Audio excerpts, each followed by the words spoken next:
મહત્વની બેઠક ચાલુ છે। આરોગ્ય વિભાગના અધિકારીઓ સાથે આ બેઠક યોજાઈ રહી છે। હાલમાં રાજ્યમાં નાના બાળકોની માહિતી અને તૈયારીઓ પર સમીક્ષા કરવામાં આવી રહી છે।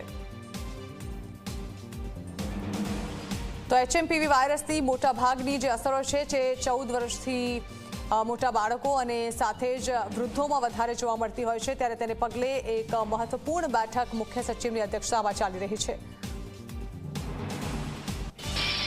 તો ગાંધીનગરમાં એચએમપીવીને ધ્યાનમાં રાખીને તંત્ર એલર્ટ છે। સંભવિત સંકટને લઈને સિવિલ હોસ્પિટલ પણ સજ્જ છે। સિવિલ હોસ્પિટલમાં અલગ અલગ આઇસોલેશન વોર્ડ પણ તૈયાર કરી દેવામાં આવ્યા છે।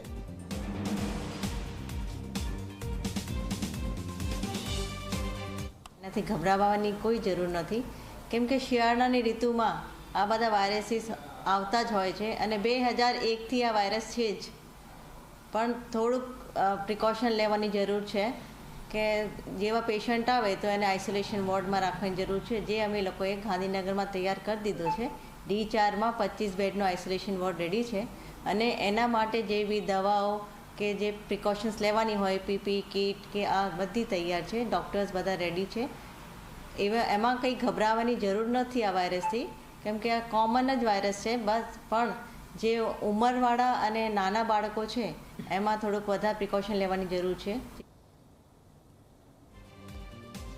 ચીનમાંથી આવેલા એચએમપીવી વાયરસને કારણે ક્યાંક ને ક્યાંક રાજ્ય સરકાર દ્વારા પ્રિકોશનના પગલાં લેવામાં આવી રહ્યા છે। એ અંતર્ગત રાજ્યની તમામ સરકારી હોસ્પિટલોમાં આઇસોલેશન વોર્ડ ઊભો કરવાની આદેશ કરી દેવામાં આવે છે। એ અંતર્ગત ગાંધીનગર સિવિલ હોસ્પિટલમાં પણ D4ને ત્રીજા ફ્લોર પર આવ્યો છે, ત્યાં આઇસોલેશન વોર્ડ ઊભો કરવામાં આવ્યો છે। સ્વાભાવિક છે કે અહીંયા 25 બેડની વ્યવસ્થા કરવામાં આવી છે। પીપી કિટથી માંડીને તમામ વસ્તુઓ અને દવાઓની પણ અહીંયા વ્યવસ્થા કરી દેવામાં આવી હોવાનો દાવો સિવિલ હોસ્પિટલ દ્વારા કરવામાં આવે છે। આ અંતર્ગત ક્યાંક ને ક્યાંક કોઈપણ પરિસ્થિતિ ઊભી થાય ત્યારે તેને પહોંચી વળવા માટે રાજ્યનું આરોગ્ય તંત્ર સજ્જ છે, એ પ્રકારની જે કામગીરી છે એ કરવામાં આવી છે। સ્વાભાવિક છે કોરોના કાળનો અનુભવ છે ને એ અનુભવ પછી આ આઇસોલેશન વોર્ડ તાત્કાલિક અસરથી ઊભો કરવામાં આવ્યો છે। ચોક્કસ ગુજરાતમાં હજુ એક કેસ આવ્યો છે, એ સિવાય ક્યાંય કોઈ કેસ હજુ નોંધાયો નથી,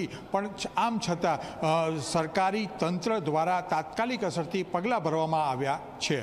કેમેરામેન રમેશ ટુડિયા સાથે હિતલ પારેખ, જી મીડિયા, ગાંધીનગર।